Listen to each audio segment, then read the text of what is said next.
senior Hamas spokesman was reportedly killed in an Israeli airstrike on northern Gaza, according to Hamas-affiliated Shihab news agency on Wednesday night.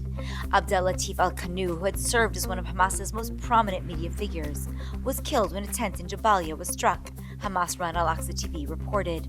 Hamas medical sources said several others were wounded in the same attack. Al-Kanu had remained largely out of the spotlight during months of fighting, but he was giving interviews to Arab media following the brief ceasefire. His death comes days after the reported killing of two other Hamas leaders, Ismail Barhoum and Salah al-Badouil, both members of the group's 20-person political bureau. Hamas sources say 11 of those leaders have been killed since the war began in late 2023. The Israeli army also released footage on Wednesday showing airstrikes of what it described as terror targets in Gaza. The strikes were launched in response to rocket fire toward Israeli communities earlier in the day.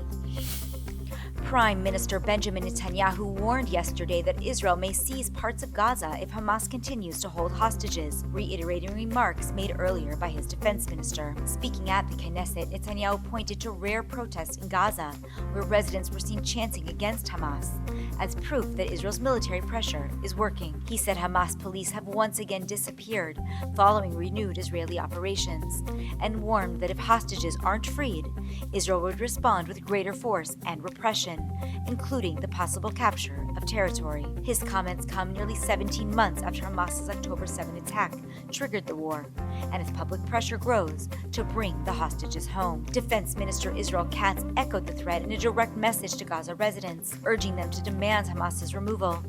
Katz referenced recent demonstrations in Beit Lahia and Shijaya, where hundreds called on Hamas to step down.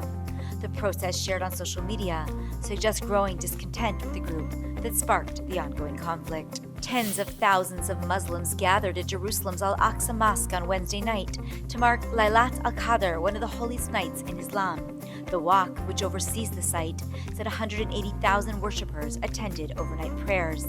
Many arrived from the Palestinian territories in Judea and Samaria.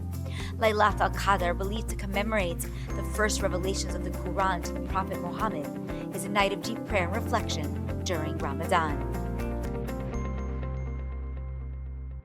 Experience the power of truth with ILTV News. If you're looking for quality content and captivating visuals, join our news community and become an integral part of our team as we embark on a mission to unveil the real Israel, dismantling the web of lies and misinformation that surround reporting on Israel.